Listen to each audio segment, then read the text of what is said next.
හරි. අපි අද කතා කරන්න බලාපොරොත්තු වෙන්නේ මුදල් ප්‍රවාහ ප්‍රකාශන සම්බන්ධයෙන් 2025 වර්ෂයේ පැවැත්වුණු සස්පෙළ විභාගයේ ආපු ප්‍රශ්නය. ඉතින් මේ ප්‍රශ්නේ විභාගයේදී ඉල්ලලා තිබුණේ මෙහෙයුම් කටයුතු වලින් අද මුදල් ප්‍රවාහය ඍජු ක්‍රමයට හොයලා සම්පූර්ණ මුදල් ප්‍රවාහ ප්‍රකාශනය පිළියෙල කරන්න. ඉතින් මම හිතුවා මේ අවුරුද්දේ ඍජු ක්‍රමයට මුදල් ප්‍රවාහ ප්‍රකාශනයේ මෙහෙයුම් ක්‍රියාකාරකම් ආපු නිසා ඊළඟ අවුරුද්දේ ඔක වක්‍ර ක්‍රමයට එන්නත් පුළුවන්. ඒක නිසා මම හිතුවා අන්නේ ගාන වක්‍ර ක්‍රමයට කතා කරන්න. ඉතින් අපි බලමු කොහොමද මේක වක්‍ර ක්‍රමයට හදන්නේ කියලා. ඉතින් එතනදී මම මුදල් ප්‍රවාහ ප්‍රකාශනය රූල් කරගත්තා. අපි බලමු කොහොමද මේක වක්‍ර ක්‍රමයට හදන්නේ කියලා. වක්‍ර ක්‍රමයට හදන්න නම් දුවේ පුතේ ඔබට මෙහෙයුම් ක්‍රියාකාරකම් වලින් ලබන මුදල් ප්‍රවාහය ගණනය කරද්දී බදු පෙරලාභයෙන් තමයි ආරම්භ කරන්න වෙන්නේ. ඉතින් මේ ගාණ දිහා බැලුවට පස්සේ අපිට පේනවා මේකේ ආදායම් ප්‍රකාශනයට අවශ්‍ය තොරතුරු ටික අපිට දීලා තියෙනවා. නමුත් බදු පෙරලාභයේ මොකුත් මේකේ නැහැ. එහෙනම් අපිට මුලින්ම කරන්න වෙන්නේ මේකේ ආදායම් ප්‍රකාශයක් ඇසුරෙන් බදු පෙරලාභය හොයාගන්න වෙනවා. ඉතින් ඒක ආදායම් ප්‍රකාශයක් නැතුණත් බදු පෙරලාභය අපිට හොයන්න පුළුවන්. නමුත් මම ඔයාලට මේක ආදායම් ප්‍රකාශනයක් ගහලා ඒ ආදායම් ප්‍රකාශනය ඇසුරෙන් බදු පෙරලාභය ගණනය කරගන්න විදිය කියලා දෙන්න. හරිනේ? හරි. අපි පෙර වැඩක් විදියට පොඩි ආදායම් ප්‍රකාශනයක් රූල් කරගමු. මේ වගේ. ආදායම් ප්‍රකාශනයක් රූල් කරගෙන ඒ ඇසුරෙන් බදු පෙරලාභය හොයාගමු.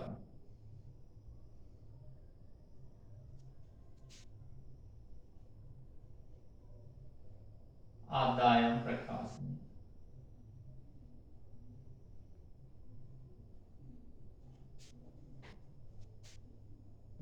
මේක රුපියල් 1000 වලින් යන නිසා මෙතනත් දාගන්න 1000 අගය මෙතනත් දාගන්න. හරි. දැන් මේ ගාන කියවගෙන යද්දී අපිට තේරෙනවා අත්පිට විකුණුම් තියෙනවා 36500ක්, විකුණුම් පිරිවැය අපිට දීලා තියෙනවා සමස්ත විකුණුම් පිරිවැය, මෙහෙයුම් වියදම් තියෙනවා, ගෙවූ පොලි වියදම. ගෙවූ පොලි කියන්නේ මේ මුදලින් ගෙවූ පොලිය. ආදායම් බදු වියදම කියලා කියන්නේ උපජිතක් ගැලපුණාට පස්සේ කාලච්ඡේදයට අදාළ ආදායම් බද්ද. කොටස් වල ආයෝජනය සඳහා ගෙවූ මුදල් තියෙනවා. ඒ කියන්නේ වෙනත් සමාගමක කොටස් මිලට ගන්න ගෙවපු මුදල.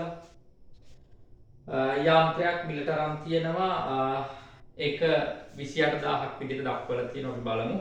සාමාන්‍ය කොටස් නිකුත් කිරීමක් තියෙනවා 25000ක. සාමාන්‍ය කොටස් හිමියන් සඳහා ලාභාංශ කියලා තියෙනවා 3000ක්. අතිරේක තොරතුරු ටිකක් අපිට දීලා තියෙනවා මුළු ජංගම වක්කම් සහ මුළු ජංගම වක්කයෙන් පහත අයිටම් වලින් සමන්විත විය. ඒකේ තොගය දීලා තියෙනවා, වෙළඳ ලැබිය යුතු දෑ දීලා තියෙනවා, මුදල් හා මුදල් සමාන දෑ, වෙළඳ ගෙවිය යුතු දෑ, උපජිත මෙහෙයුම් වියදම්, ගෙවිය යුතු ආදායම් බදු. ඉතින් මේ ගිණුම් වලින් පුතේ වක්‍ර ක්‍රමයට හදද්දී මෙතන දීලා තියෙන මේ ගිණුම් ශේෂ වලින් අපිට රූල් කරගන්න වෙන්නේ එක ගිණුමයි. ඒ තමයි ගෙවිය යුතු ආදායම් බදු ගිණුම පමණයි. අනිත් ගිණුම් රූල් කරන්න අවශ්‍ය වෙන්නේ නැහැ. ඒකට හේතුව තමයි මුදල් හා මුදල් සමාන දෑ කොහොමත් මුදල් ප්‍රවාහ ප්‍රකාශයේ අන්තිමට ගැලපීම වෙනවා. ඊට අමතරව අනිත් තියෙන ජංගම වත්කම් සහ වගකීම් කාරක ප්‍රාග්ධන වෙනස් වීම යටතේ ගැලපීම වෙනවා. හරිනේ? ඒක නිසා අපි ආදායම් බදු වලට ගිණුමක් රූල් කරගමු. උපචිත ආදායම් බදු. උපචිත ආදායම් බදු. අනුපචිත ආදායම් බදු වලට ගිණුමක් රූල් කරගත්ත ඒකේ ගිණුම් ශේෂත් අපි සටහන් කරගමු. වර්ෂයේ මුල වගකීම් 1250යි. වර්ෂයේ අග උපජිත නැත්නම් වර්ෂයේ අග වගකීම් 850යි. මේ හැම එකක්ම දහස් වලින් යන්නේ. හරිද? හරි. ඔනේ ගිණුමත් රූල් කරගත්තා. එතනින් පස්සේ අපි ගැලපීම් කොටස් ටික මුලින් බලමු. ආදායම් ප්‍රකාශිත ඕන අපිට අදා ගන්න පුළුවන්. ගැලපීම් වලට ගිහින් බලමු පොඩ්ඩක්. අතිරේක තොරතුරු එක යටතේ තියෙන ටික තමයි මම මෙතන ඒ යටතෙන් අපිට අවශ්‍ය ගිණුම විතරක් මම රූල් කරගත්තා. හරිනේ? ඊට පස්සේ අපිට දීලා තියෙනවා 25/3/31 දිනෙන් අවසන් වාර්ෂය සඳහා ණයට විකුණුම් 32000ක් විය. අන්න අපිට ණයට විකුණුම් ටික අවශ්‍ය වෙනවා පුතේ මුළු විකුණුම් හොයාගන්න. මොකද බඩු පෙර ලාභය හොයද්දී මුළු විකුණුම් ආදායම අපිට අවශ්‍ය වෙනවනේ. එහෙනම් මුළු විකුණුම් ආදායම අපි හදාගමු. මුළු විකුණුම් ආදායම.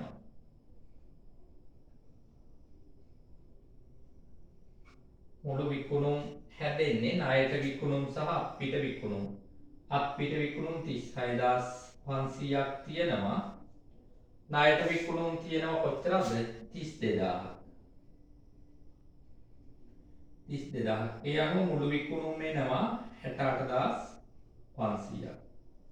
මුළු විකුණුම් වෙනවා 68500ක්. අනේ මුළු විකුණුම් ටික අරගන්න ආදායම් ප්‍රකාශනයේ විකුණුම් 68500යි.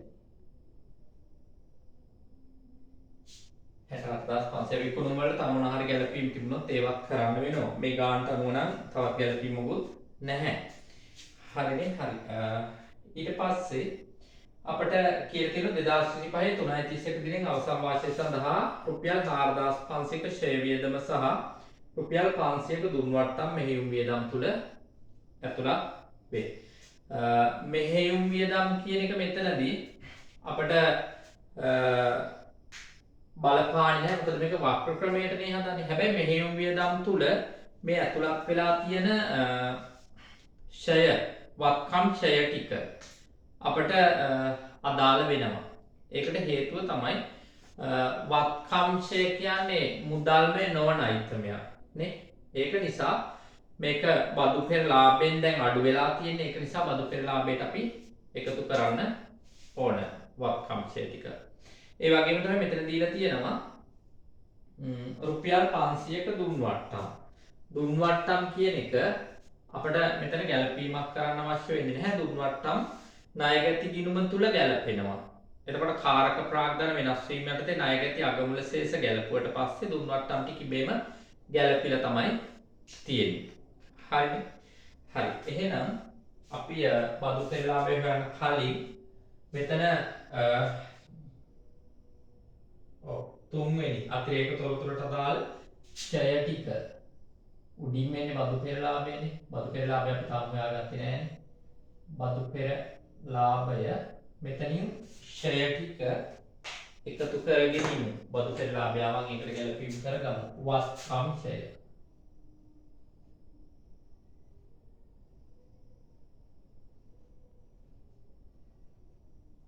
වත්කම් ෂය තියෙනවා 4500ක්. වත්කම් ෂය 4500ක් තියෙනවා. හරි. ඊට පස්සේ හතරවෙනි අතිරේක තොරතුරට ගිහින් පොඩ්ඩක් බලමු අපි. ඉහත සඳහන් කර ඇති 28000ක් පිරිවැවූ යන්ත්‍රය සීමිත නලින් පොදු සමාගමෙන් 2024 10/1 දින මිලදී ගන්නා ලදී. මේ සඳහා සමාගම විසින් 20000ක් මුදලින් ගෙවූ අතර ඉතිරි මුදල පියවීම සඳහා සමාගම විසින් සාමාන්‍ය කොටස් සීමිත නලින් පොදු සමාගම වෙත එදිනම නිකුත් කරන ලදී. හරිනේ. එතකොට යන්ත්‍රයක් අරගෙන තියෙනවා. ඒ යන්ත්‍රයේ වටිනාකම යන්ත්‍ර වටිනාකම රුපියල් 28000යි. මේ යන්ත්‍රය ගන්න මුදලින් ගෙවලා තියෙන කොච්චරද? මුදල් ගෙවීම රුපියල් 20000යි. ඉතුරු 8000 සඳහා කොටස් නිකුත් කරලා තියෙනවා. කොටස් නිකුත් කිරීම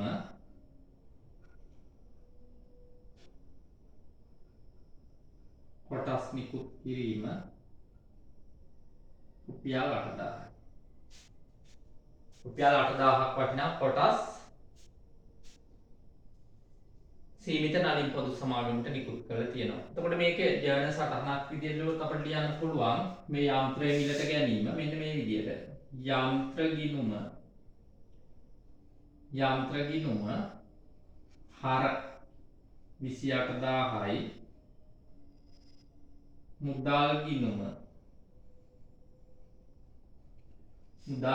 බැර 20000යි ප්‍රකාශිත ප්‍රාග්ධනය සාමාන්‍ය කොටස් ප්‍රකාශිත ප්‍රාග්ධනය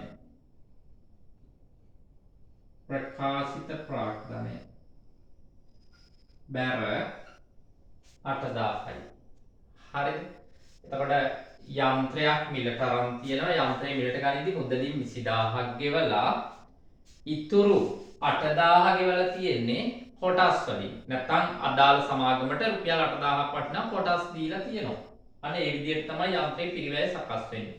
ඉතින් මෙතනින් දුවේ අපට අදාළ වෙන්නේ මුදල් ප්‍රවාහ ප්‍රකාශනය හදන්න.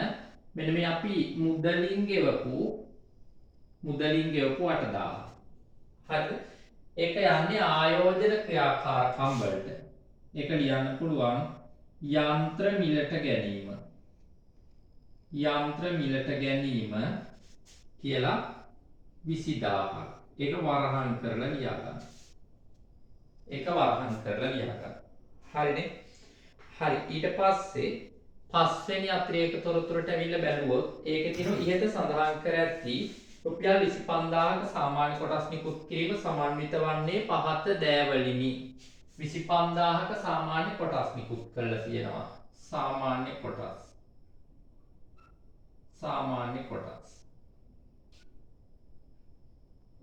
25000ක් වටින ඒවා තියෙනවා. හරි. ඒ 25000 හැදිච්ච විදිය අපිට දීලා තියෙනවා. රඳවාගත් ඉපයුම ප්‍රාග්ධනිත කිරීමෙන් 12000ක්. රඳවාගත් ඉපයුම ප්‍රාග්ධනිත කිරීමෙන් 12000ක් ලැබිලා තියෙනවා සාමාන්‍ය කොටස් ප්‍රකාශිත ප්‍රාග්ධනයට. ඒක ලැබෙන්නේ නැත්තේ කොහොමද? රඳවාගත් ඉපයුම් ගිණුම හර සාමාන්‍ය කොටස් ප්‍රකාශිත ප්‍රාග්ධන ගිණුම බැර කියලා. ඊට අමතරව යන්ත්‍ර මිලදී ගැනීම වෙනුවෙන් සීමිත නලින් පොදු සමාගම වෙත නිකුත් කරන ලද කොටස්. අන්න ඒ කිව්වේ පුතේ මෙන්න මේක. සාමාන්‍ය කොටස් ප්‍රකාශිත ප්‍රාග්ධන ගිණුමට 8000 බැර වුණානේ. ඒ කියන්නේ යන්ත්‍රයක් ගත්ත 28000ක ඒකෙන් 20000ක් මුදලින් ගෙව්වා. අඩු වෙච්ච 8000 වෙනුවට අදාළ සමාගමට දුන්නා රුපියල් 8000ක් වටිනා කොටස්. එතකොට අන්න ඒක නිසා යන්ත්‍ර වෙනුවෙන් නිකුත් කළ කොටස් යන්ත්‍ර වෙනුවෙන් නිකුත් කළ කොටස් වල වටිනාකම කොච්චරද? 8000යි. හරි.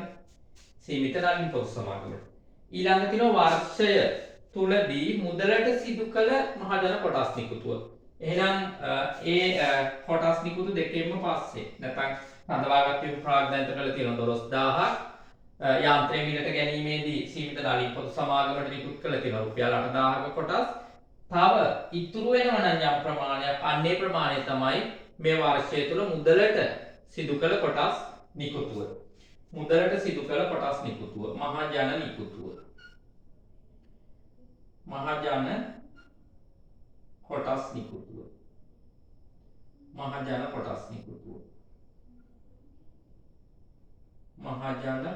නිකුතුව. බලන්න එතකොට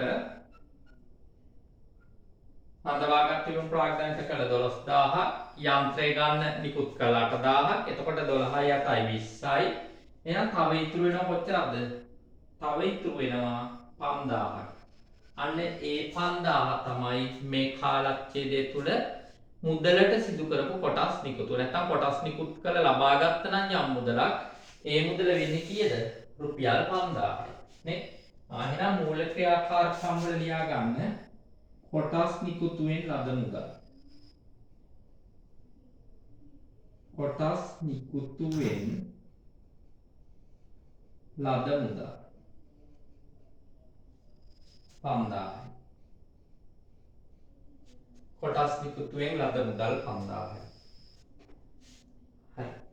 ඊට පස්සේ 6 වෙනි අතිරේක තොරතුරේ කියලා තියෙනවා මෙන්න මෙහෙම එකක්. ඊට සඳහන් කර ඇති සාමාන්‍ය කොටස් හිමියන් සඳහා ලාභාංශ රුපියල් 3000 පහත පරිදි ගණනය කර ඇත. බලමේක ගණනය කරලා තියෙන විදිය.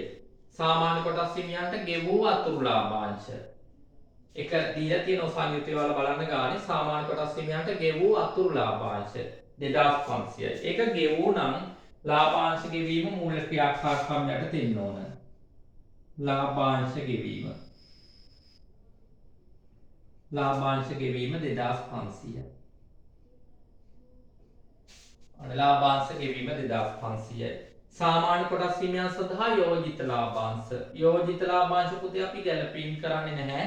ඒක සටහනක් විදිහට අනාවරණය කිරීමක් කරනවා. ඒ වගේම තමයි කොටස් වල ආයෝජනය කිරීම තුළින් ලද ලාභාංශ. අන බදු පෙර ලාභය හැදි මේ ලද ලාභාංශ ආදායම බදු පෙර ලාභය තුල අන්තර්ගත වෙලා ඇති. එහෙනම් වක්‍ර ක්‍රමයේදී අපි කරන්නේ බදු පෙර ලාභයෙන් ඒ ලාභාංශ ආදායම අඩු කරලා ඒක ආයෝජන ක්‍රියාකාරකම් යටතේ ලැබීමක් විදියට සටහන් කරනවා. එහෙනම් අපි ඒක අඩු කරගමු. ලාභාංශ ආදායම. ලාභාංශ ආදායම. ලාභාංශ ආදායම් 1000යි. ඒක වරහන් කරලා දාන්න. ඒ වගේම තමයි ආයෝජන ක්‍රියාකාරකම් යටතේ දාගන්න ලද ලාභාංශ ආදායම්. ලද ලාභාංශ ආදායම් 1000යි. හරි. එතකොට මෙතනදී හිතන්නකො ලාභාංශ ආදායම් වලට උපචිත ගැළපිච්ච ලාභාංශ ආදායම තමයි අපි හැමතිස්සෙම මෙතනට ගන්න. හරිද? දැන් මේකේ නම් උපචිත ගැළපිලා මොකුත් නැහැ. ලද ලාභාංශ ආදායම තමයි කෙලින්ම ගිහිලා තියෙන්නේ. ඒ කියන්නේ කාලච්ඡේදයට අදාළ ප්‍රමාණය වෙන්නේ නැතිනේ. ඒ වගේම තමයි ආයෝජන ක්‍රියාකාරකම් වලට දානකොට අපි දාන්නේ හරියටම අපට මුදලින් ලැබිච්ච ටික විතරයි. හැබැයි බදු පෙර ලාභයට ගැලපීම් කරද්දී උපචිතත් එක්ක ගැලපිච්ච ටික අතර ගැලපීම් කරන්න ඕන. හරිනේ? හරි. ඔන්න එතකොට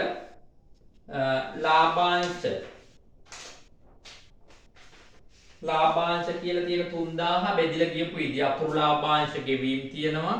ඒක මූල ක්‍රියාකාරකම් යටතේ සටහන් කළා. ලද ලාභාංශ ආදායමක් තියෙනවා. ඒක බදු පෙර ලාභයෙන් අඩු කරලා ආයෝජන ක්‍රියාකාරකම් යටතේ සටහන් කළා. ඒ වගේම තමයි යෝජිත ලාභාංශ තියෙනවා. යෝජිත ලාභාංශ අපි ගැලපීම් කරන්නේ නැහැ. සටහනක් පිටට අනාවරණය කරනවා. හරිනේ? එතකොට ගැලපීම් ටිකට අදාළ කොටස් ටික අපි අවසන් කර ගන්න ඔය විදියට. දැන් අපිට තියෙන්නේ බදු පෙර ලාභය හොයාගන්න. හරිනේ?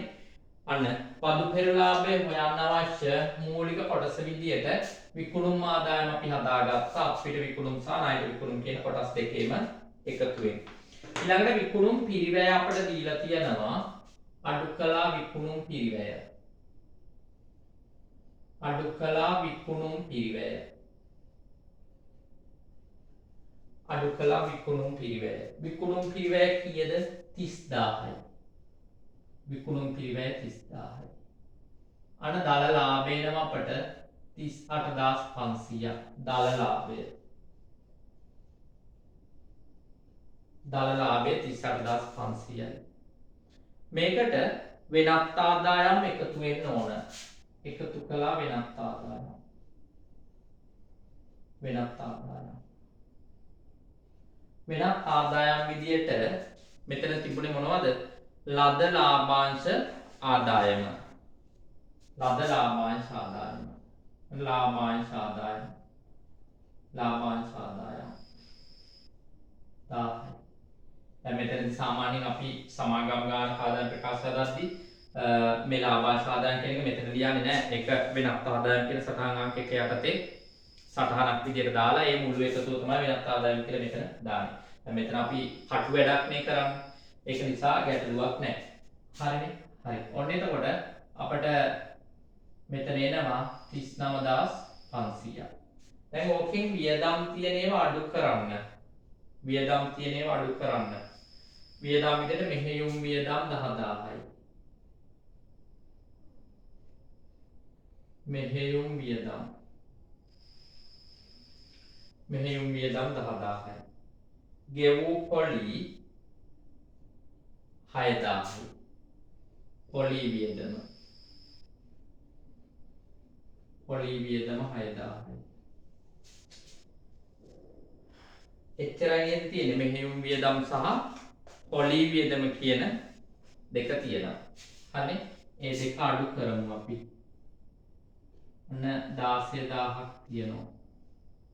ඒ 16000 අඩු කළාට පස්සේ අපට එනවා 23,500ක්. ඕකට අපි කියනවා බදු පෙර ලාභය.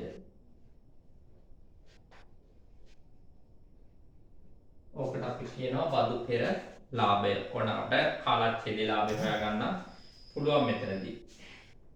බදු පෙර ලාභයට ගැලපීම් කරන්න ආදායම් බදු. කාලච්ඡේදයේ ආදායම් බදු වියදම අපිට දීලා තියෙනවා 3,500ක්. 3,500ක්. අනේ ඒක ගැලපුවට පස්සේ අපට එනවා 23,500 3,500ක් අඩු වුණාම කීයද? 20,000යි. ඒක තමයි කාලච්ඡේදයේ ලාභය. කාලච්ඡේදයේ ලාභය. හරි. දැන් අපිට මෙතනදී මුදලින් ගෙවපු ආදායම් බද්ද හොයා ගන්න වෙනවා. මේ ආදායම් ප්‍රකාශයට උපජිත පදනම මත ගැලපිච්ච ආදායම් බද්දනේ. එහෙනම් මේක ගෙනහිල්ලා අපි උපජිත ආදායම් බදු ගිණුමේ තියමු. උපජිත ආදායම් බදු ගිණුමෙන් ලාභ ගිණුමට මාරු වෙච්ච පැත්තේ. මාරු වෙන්නේ මොන පැත්තෙන්ද? බැර පැත්තේ. දැන් ඒක ඔයාලා දන්නවා නේ. උපජිත ආදායම් බදු ගිණුම බැර, ලාභ ගිණුම හර. ඒ විදිහට යනවා. එහෙනම් 3,500යි. අන 4,750යි 4,750යි. මෙන්න මේ පැත්තේ එනවා වෙනසක්. ඔක තමයි මුදලින් ගෙවපු ආදායම් බද්ද. කීයක් එනවද? 3,800යි නම්නේ හරි. 3,900යි නේ. අන 4,750 සම්පූර්ණ වෙනවා. මුදලින් ගෙවපු ආදායම් බද්ද. ඒක මුදල් ප්‍රවාහ ප්‍රකාශනයේ යටින් ලියාගමු අපි. ගෙවූ ආදායම් බදු. ගෙවූ ආදායම් බදු 3,900. ගෙවූ ආදායම් බදු 3,900. හරි. ඔන්න ඒ කොටසත් අවසන් වෙනවා. දැන් අපි බලමු බදු පෙර ලාභය සටහන් කරගන්න මෙතන. අන බදු පෙර ලාභය 23,500යි. 23,500යි. තව මොනවද මෙතෙන්ට ගැලපෙන්න තියෙන්නේ? පොලිය තියෙනවා නේ. පොලී වියදම. ගෙවූ පොලී වියදම. ඒකට උපජිත මොකුත් ගැලපිලත් නැහැ. පොලී වියදම මුදලින් ගෙවපු ටිකම තමයි අපිට බදු පෙර ලාභයට ගල්පන්න වෙන්නේ. ගෙවූ පොලී වියදම් මේකට එකතු වෙනවා. ගෙවූ පොලී වියදම මේකට එකතු වෙනවා. හරි. ඒ වගේම තමයි මෙතනින් ගෙවූ පොලී වියදම් අඩු කරන්න. ගෙවූ පොලී වියදම්. ගෙවූ පොලී වියදම් 6,000. හරි. ඊට අමතරව මෙතන අපට අරගන්න තියෙන ආදායම් බදු එක ගත්තා. කොටස් වල ආයෝජනය සඳහා ගෙවූ මුදල්. ඒක ආයෝජන වලට ගන්න. කොටස් මිලට ගැනීම. කොටස් මිලට ගැනීම. කීයද? 12,000. එක වරහන් කරලා දාගන්න. කොටස් මිලට ගැනීමක් තියෙන 12,000ක. යාන්ත්‍රය මිලට ගැනීමට අදාළ කොටස අපි අවසන් කළා. එතනින් අපට මුදල් ප්‍රවාහ ප්‍රකාශනයට අදාළුනේ පුතේ මුදලින් ගෙවපු 20,000 විතරයි. සාමාන්‍ය කොටස් නිකුත් කිරීම. සාමාන්‍ය කොටස් නිකුත් කිරීමෙනුත් අපට අදාළුනේ 5,000ක් විතරයි. ඒකට හේතුව එතන 12,000ක් සංචිත ප්‍රාග්ධනික කිරීමක්. ඉතුරු 8,000ක් අර යන්ත්‍රය මිලට ගන්න නිකුත් කරපු කොටස්. එතනින් 5,000ක් ආව මුදලට සිදු කරපු කොටස් නිකුතුවක්. ඒක අපි අරගත්තා. ඒක තමයි මුල් ක්‍රියාකාරකම් වල මේ තියෙන්නේ. එතනත් ප්‍රශ්නයක් නැහැ. සාමාන්‍ය කොටස් හිමියන් සඳහා ලාභාංශ. සාමාන්‍ය කොටස් හිමියන්ට ගෙවලා තියෙනවා ලාභාංශ 3,000ක් කියලා. එතනිනුත් අපට දාළුනේ අතුරු ලාභාංශ ගෙවු ප්‍රමාණය පමණයි. අතුරු ලාභාංශ තිබුණා 2,500ක්. අනිත් තිබුණේ යෝජිත ලාභාංශයක්. අනිත් තිබුණේ ලාභාංශ ආදායම මෙතෙන්ට ගැලපීම් කරලා තිබුණා. එච්චරයිනේ. ඊට පස්සේ අන්න අපිට මෙතනින් අරගන්න පුළුවන් මෙහෙයුම් කාරක ප්‍රාග්ධන වෙනස් වීම ගැලපීමට පෙර මෙහෙයුම් ලාභය. කාරක ප්‍රාග්ධන වෙනස ගැලපීමට පෙර මෙහෙයුම් ලාභය අපට අරගන්න පුළුවන්. අපි අරගමු ඒක.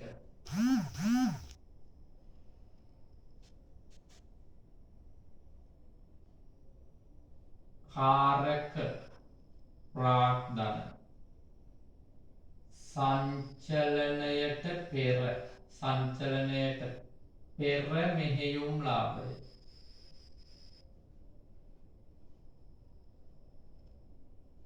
කාරක ප්‍රාග්ධන සංචලනයට පෙර මෙහෙයුම් ලාභය. අපි බලමු ඔය ටික ගැලපීම් කරලා.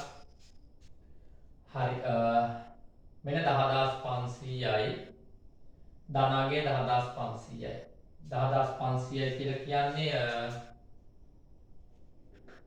23500යි 10500යි 34000යි අර 1000 අඩු වුණාට පස්සේ එනවා කීයද 33000ක් කියනවා.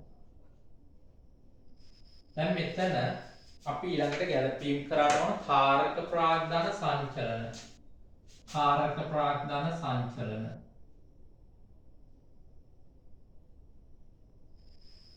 කාරක ප්‍රාග්ධන සංචලන. නැත්නම් කාරක ප්‍රාග්ධන වෙනස් වීම. කාරක ප්‍රාග්ධන වෙනස් වීම. එතනදී මුලින්ම තොගය ගත්තොත් වර්ෂයේ මුල 6500යි වර්ෂය අග වෙද්දී 8000ක් වෙලා. ඒ කියන්නේ තොගය වැඩි වෙලා 1500කින්. තොග වැඩිවීම. තොග වැඩිවීම 1500. මම කිව්වා තොග වැඩි වුණොත් මොකද්ද කරන්නේ කියලා නේ? අඩු කරනවා. ඊට පස්සේ වෙළඳ ලැබිය යුතු දැන් ඒ කියන්නේ ණය ගැතියෝ 1250කින් 1250කින් අඩු වෙලා තියෙනවා. ණය ගැතියෝ 1250කින් අඩු වෙලා තියෙනවා. එතනින් අදහස් වෙන්නේ මොකද්ද? ණය ගැතියන්ගෙන් අපට මුදල් ලැබිලා. ණය ගැති අඩු වීම එකතු කරනවා. ණය ගැති අඩු වීම.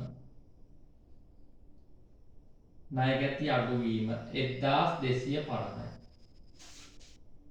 හරි. ඊට පස්සේ මුදල් සමාන දේ අපි යටට අරගමු.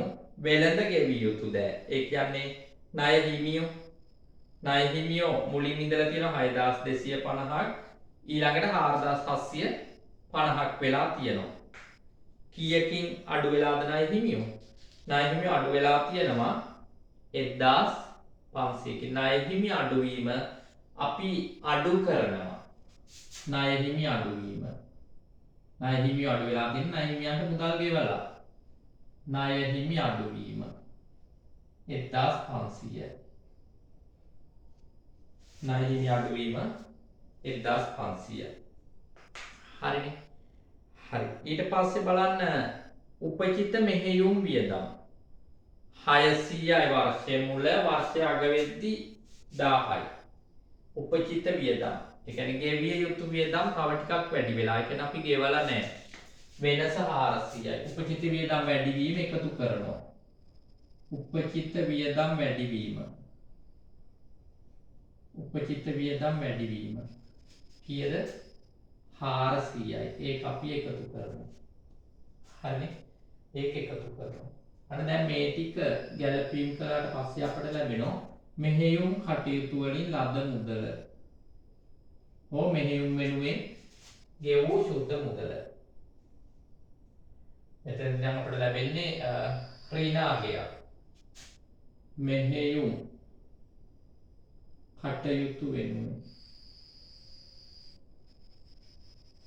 වෙනුවෙන් යෙද වූ මුදල. යෙද වූ මුදල. ලද මුදල නෙවෙයි යෙද වූ මුදල. හරි. එහෙනම් ඍණ 3000යි ධන 1650යි. ඍණ 3000යි ධන 1650යි ගැලපෙන්න ඕන 33000කට. නේ? බලමු අපි 3000යි 3000 අඩු කිරීම 1650. 350යි එකයි. 1350යි 1350 එන්නේ ඍණ 1350. ඍණ 1350. එහෙනම් 33000න් 1350යින් කරන්න 650යි මෙතන 1යි 31යි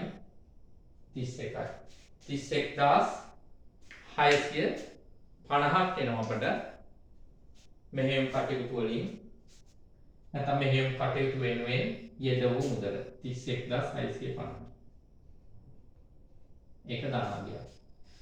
අන්න ඒකෙන් ගෙවූ පොලිය සහ ගෙවූ බදු අඩු කරන්න. ගෙවූ පොලිය සහ ගෙවූ බදු එකෙන් අඩු කරන්න. ඒ දෙක අඩු කළාට පස්සේ අපිට ලැබෙනවා මෙහෙයුම් කටයුතු වලින් ලද සුද්ධ මුදල් ප්‍රවාහය හෝ මෙහෙයුම් කටයුතු වෙනුවෙන් යෙද වූ සුද්ධ මුදල් ප්‍රවාහය. හරි. 31650න් අඩු කරන්න 9900ක්. 9900. 10න් 9ක් 7යි. මෙතන 1යි. එනවා කීයද? 21750. ලද මෙහෙයුම් කටයුතු වලින් ලද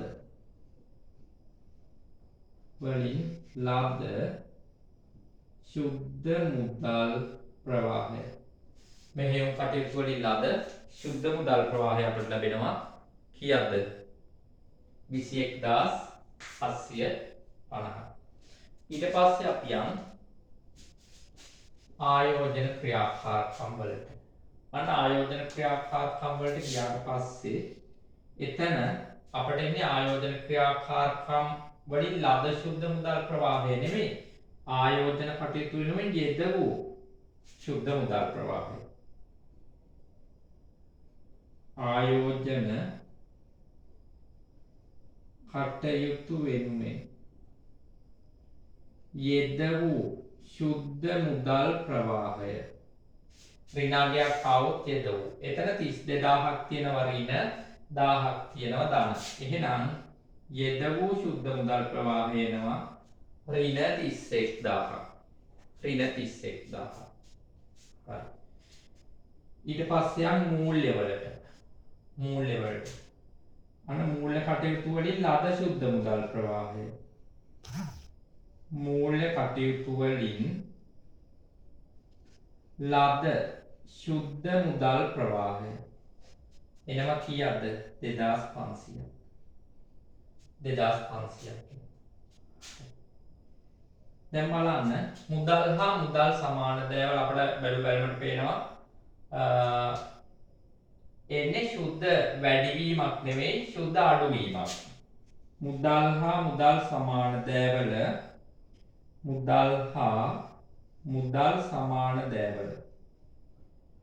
සමාන දේවල සුද්ධ අඩුවීම.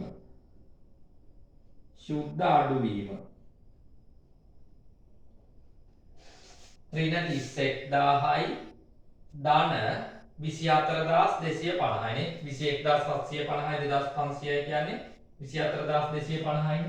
එහෙනම් 31000යි 24250යි අතර වෙනස. මෙතන 750යි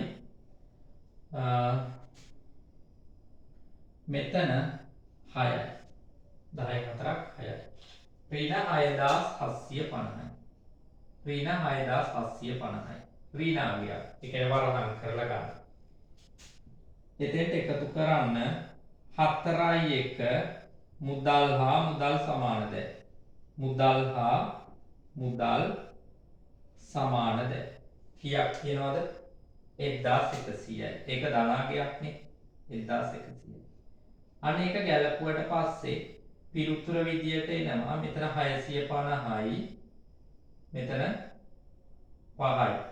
5650ක් එනවා. ඒ එන්නේ ඍණ අගයක්. නැත්නම් බැංකු පැත්තේ බැංකු ශේෂයක් විදිහට ගත්තොත් ආයිරාවක්. හරිනේ? හරි. එතනින් දාන්න 3.31 මුදල් හා මුදල් සමානද? මුදල් හා මුදල් සමානද? එතකොට එහෙනම් අන ගාන අවසාන වෙද්දී අග මුදල් හා මුදල් සමාන දෑවල එන්න ඕන 5650. ඉතින් ඔන්න ඔය ගාන පුතේ ගිය අවුරුද්දේ විභාගයේ 2025 උසස් පෙළ විභාගයේ ආපු ගාන. ඉතින් ඒකේ මෙහෙයුම් ක්‍රියාකාරකම් හදන්න කියලා තිබුණේ ඍජු ක්‍රමයට. මම මේක ඔන්න වක්‍ර ක්‍රමයට හදලා පෙන්නුවා. හරිද? මේකෙම ඍජු ක්‍රමයටත් මම මේක මෙහෙයුම් ක්‍රියාකාරකම් කොටස වලට හදලා පෙන්නන්නම් තවත් ගානකදී. මේ ගානම ඍජු ක්‍රමයට. හරිද? විභාගයට ඉල්ලලා තිබ්බ මේක කොහොමවත් ඍජු ක්‍රමයට මම මේක ඔයාලට වක්‍ර ක්‍රමයට හදලා පෙන්නනවා. මොකද සමහර වෙලාවට මේ ගානම පොඩි වෙනස්කම් කරලා ලබන අවුරුද්දේ වක්‍ර ක්‍රමයට ඉල්ලන්න පුළුවන්. ඒක නිසා මේක හොඳට බලන්න ඔයාලා. ඔයාලගේ තව යාළුවන්ටත් බලන්න ෂෙයා කරන්න කියලා මම ඉල්ලනවා.